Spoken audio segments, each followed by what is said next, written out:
the Mystery Shack, gentlemen. What can I get you? Keychains? Snow globes? These rare photos of American presidents? This is Gravity Falls. Flip-a-dip-dip. Gravity Falls has this secret dark side. A small town in Oregon where preteen twins, Dipper and Mabel Pines... Wait. Time, baby. What are you doing here? No! Move out of the way. You're ridiculous. They already know all of this. Don't you? You know about the codes, the ciphers, and the clues. It's just my personal box of mysterious secrets. Oh, goodbye forever! Well, this is getting weird. Don't you think that's the mystery behind Gravity Falls? This town has secrets you couldn't begin to comprehend. That makes me laugh. And drool a little bit, and maybe I need a new diaper. The point is, there is so much more to Gravity Falls than you ever imagined. So, would you mind if I ask you a couple billion questions about Gravity Falls? And how do I know? Well, because I'm a multi-dimensional overlord. But I also have access to the other side. I have Alex Hirsch, the creator, trapped in a room, and I will force him to share the inner workings of his mind. Have you come to steal my eyes? I don't know what to say. I have so many questions. I think I'm gonna throw up. I'm never gonna reveal these secrets, guys. You can't make me.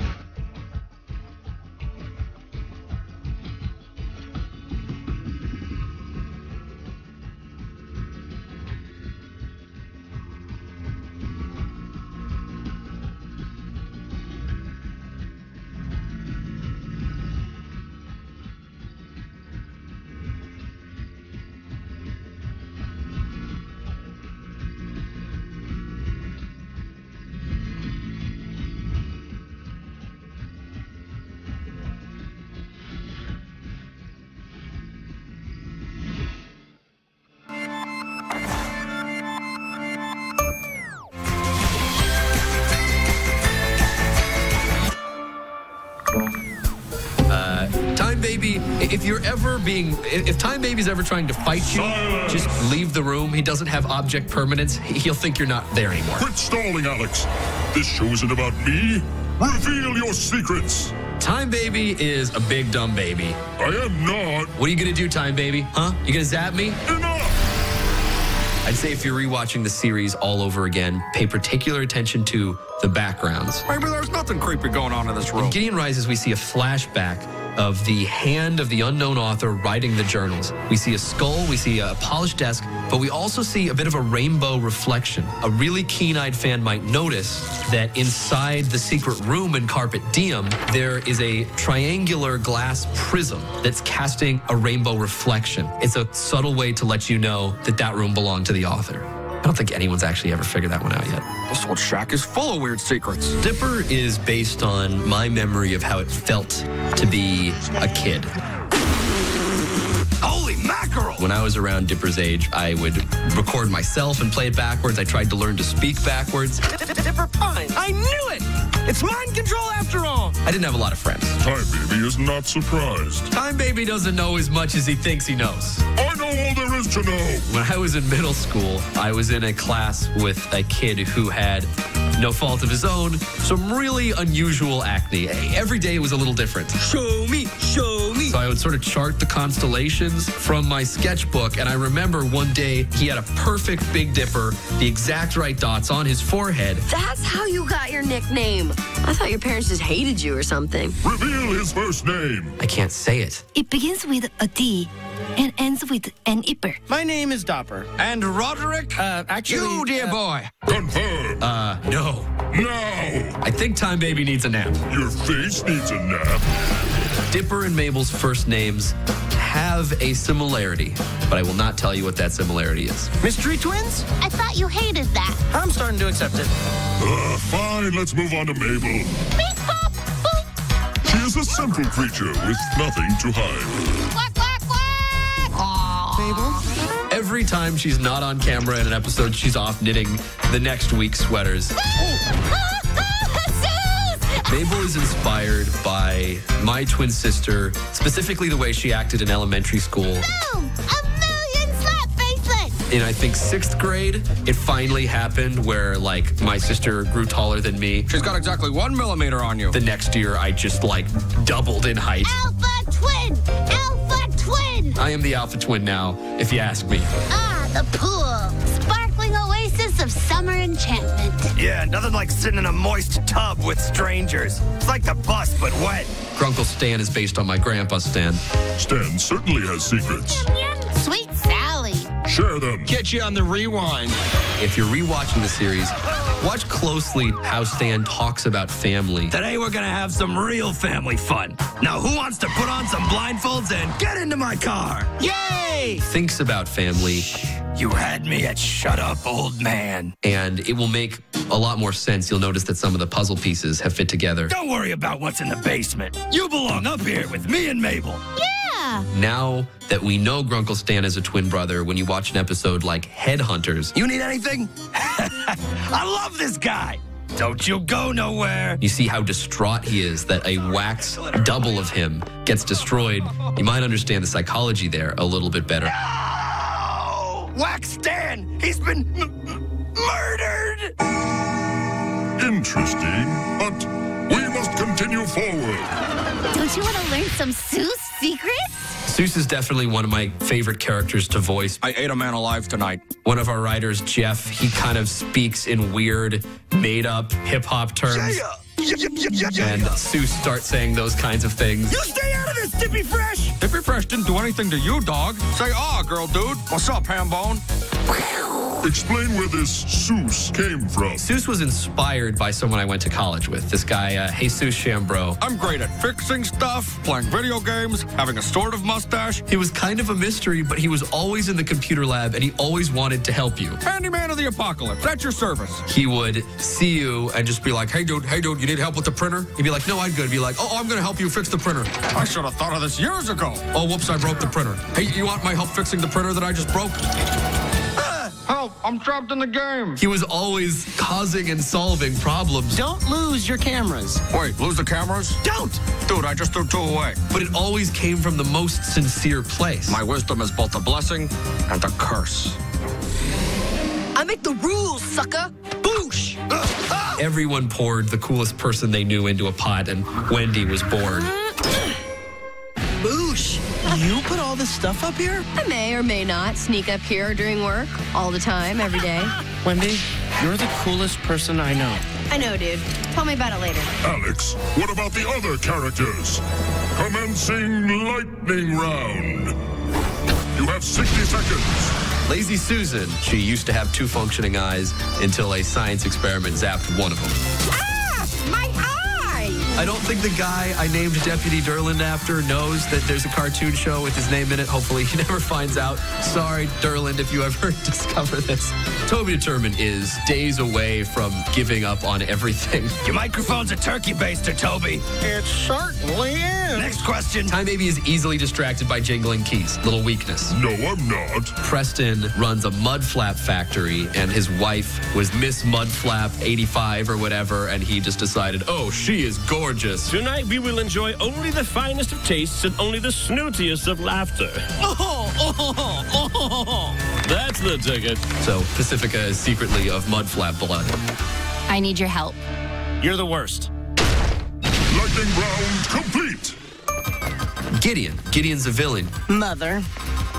There was a lot of brainstorming about what he might be like, in particular, what his design was and what was going on with his hair. One of those infernal gummy koalas has gotten into my perfect hair! We gave him big hair with the thought that maybe there would be a malformed second twin that Gideon hid with his hair, that maybe Gideon had a twin as well. No! Watch the hair!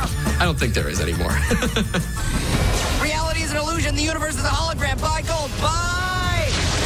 He is a danger to our universe. His name must not be mentioned, Alex. Bill, Seriously? when we came up with him, was 100% inspired by the idea of what if I took the triangle from the back of the dollar bill, dressed him up with the top hat and stupid little arms and legs, and named him Bill after the dollar. But you can call me your new lord and master for all of eternity! He actually was originally going to be green. One of our artists said, no, he looks kind of weird. He looks like a leaf. So we made him yellow. And now he looks like a nacho. There's a lot of things like that where a simple design actually has a greater significance. In the episode Dreamscapers, we see that Mabel is wearing a sunset sweater. That is meant to symbolize the descent from our storytelling from a brighter story to a darker story. and we set up the two-parter with Gideon's takeover of the town. Once I find the final journal, I'll rule this town with you as my queen!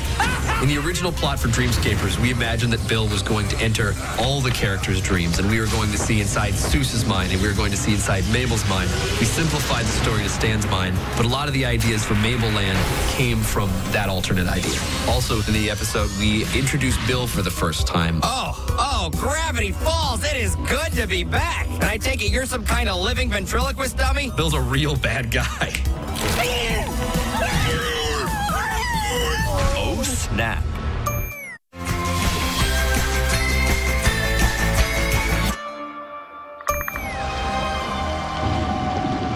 We now return to The Duchess Approves, starring Sturley Stemble-Burgess as the Duchess and Grampton St. Rumterfrabble as Irascible Coxswain, Sandra Blugget, Hampshire Flappenshire.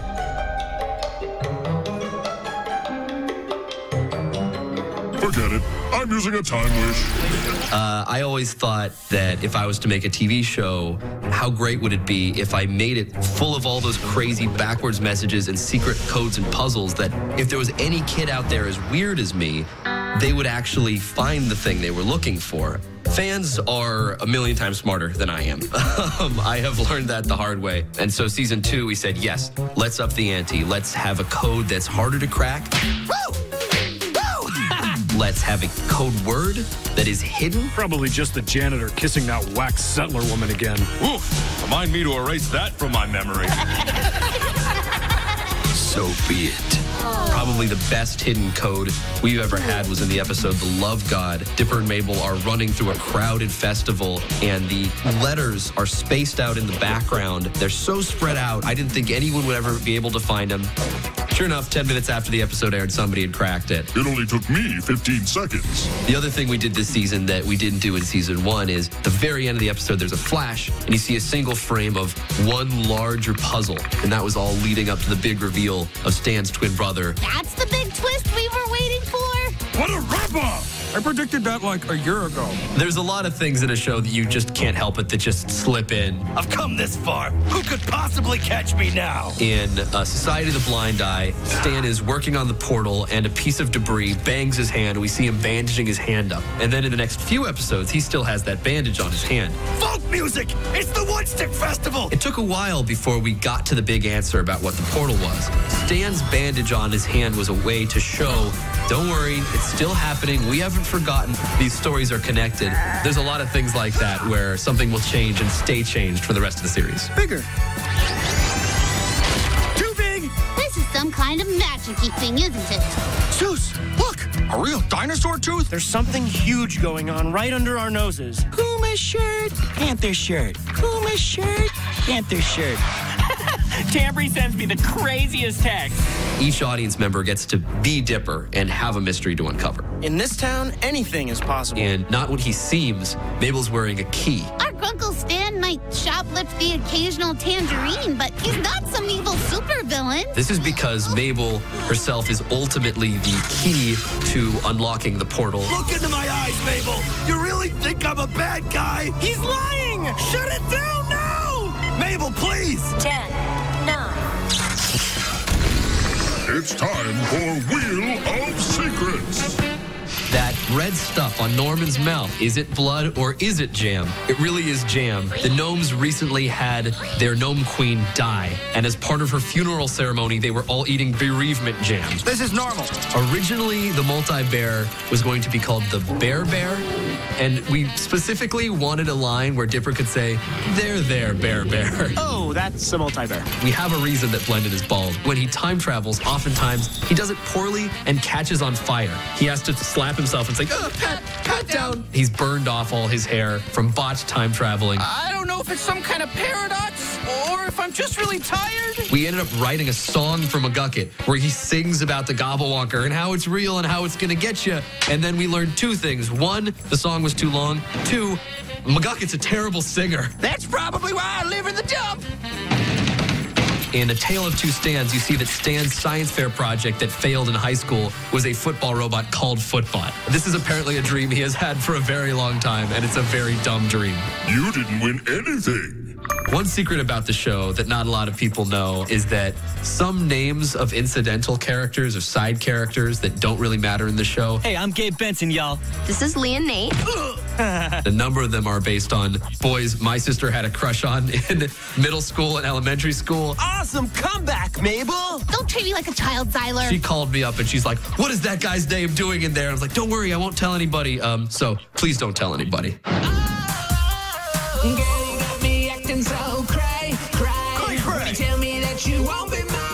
My sister loved not just one boy band, not just two boy bands, but every boy band that was a ripoff of the other boy band. Hey, Dipper. Hey, Dipper. Hey, Dipper. Hey, Dipper. Hey, Dipper. And she had a poster for all of them on her wall. Whoa, is that true, Mabel Dog? How is there enough room in your heart to be obsessed with this many boy bands? I love you, Dave Chris. He was talking to me. A lot of the show is us making fun of each other or our friends or our siblings. Show me the object of ridicule. When Mabel does the smile dip and she's on this crazy sugar trip. Would you like to eat my candy paws? And she's riding this dolphin and says, Onward, Zayoshima. now I go to Comic-Con and 100 kids chant, Onward Zayoshima to me, having no idea that that's just the name of our director, John Aoshima. I am charmed by your sense of humor. Mermando is voiced by Matt Chapman, one of our writers, who does many voices on the show. He's many of the members of several times. But he keeps us in cages. That junk is straight brutal, girl. He is the Austrian prince. There's something about you. I can't get you out of my head. You're so bold and confident. And he is Abuelita. I vacuumed the walls now. Chandra Jimenez, a real reporter. One thing I can tell you about Chandra is that her name is inspired by one of our background artists, Sean Jimenez. I'm Chandra Jimenez, and I ate a rat for dinner. Something that not everyone might know about Agent Powers is that he is voiced by Nick Offerman. If you have evidence of these claims, we should talk. Who is a hilarious comedian. I was born with a rare disorder that makes me physically incapable of experiencing humor. I can confirm, not funny. Something people might not know about Agent Trigger, his sort of cheekbones and chin were kind of modeled after one of our writers, Jeff Rowe, who is the most attractive man in our writer's room. We survived. Barely. I used Trigger as a human shield. And in case you didn't notice, they've been watching the twins the whole time. What about the Lammy dance, Alex? That was you, wasn't it? Now is not the time to talk about the Lammy dance. One of our writers, Michael Rianda, his sister, when he was a child, dressed him up as a lamb and made him do a dance. A lot of people think that was me. Who wants a lammy, lammy, lammy? I do. Fortunately, it was not. That specifically comes from his traumatic childhood memory. So it's like all the writers have a secret sort of personality trait that sneaks into the show. Putting a rainbow wig on a big white gorilla, singing the driving song. Headlights are out, can't really see where I'm going. That's just something I do. Like if I'm looking for my keys, I'll just be like, where are my keys? I'm losing my mind. Where'd they go? Walk into my car.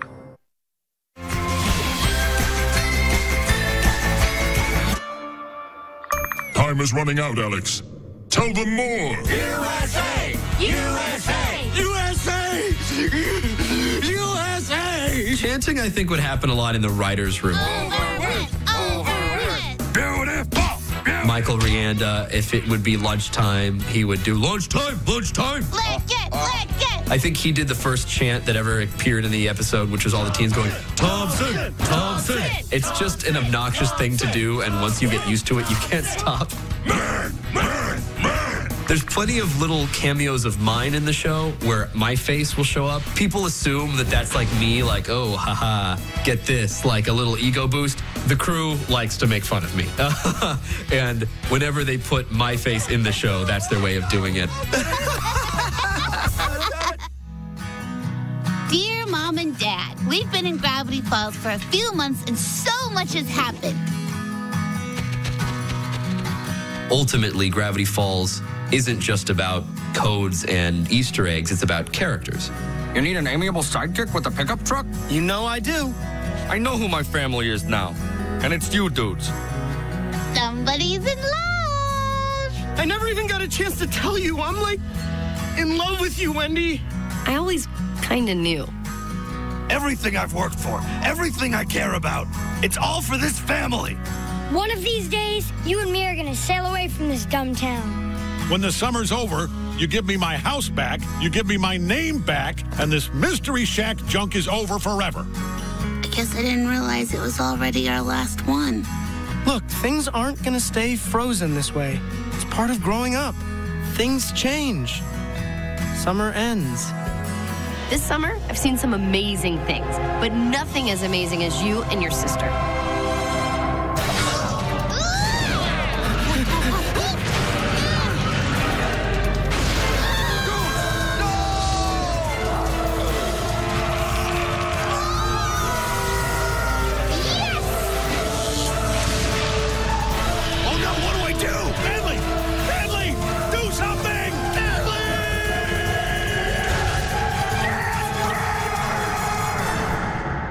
Told me there was no one in Gravity Falls I could trust. But when you battle 100 gnomes side by side with someone, you realize that they've probably always got your back. I mean, who would sacrifice everything they've worked for just for their dumb sibling? Don't worry, bro. Wherever we go together. I don't know what's gonna happen in the future, but whatever it is, you don't have to fear because we'll do it together. Is there no one who will save the people of this town? Let's beat Bill and grow up together.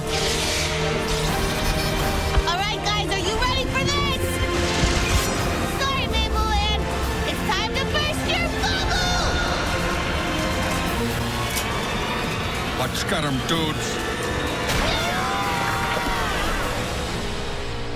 And the biggest secrets are yet to be revealed. Get it! Get it! Get it! Get it! Get it! Get 'em! Get 'em! Got it! You guys aren't actually going to put this on TV, are you? All right, I'm done here. Oh!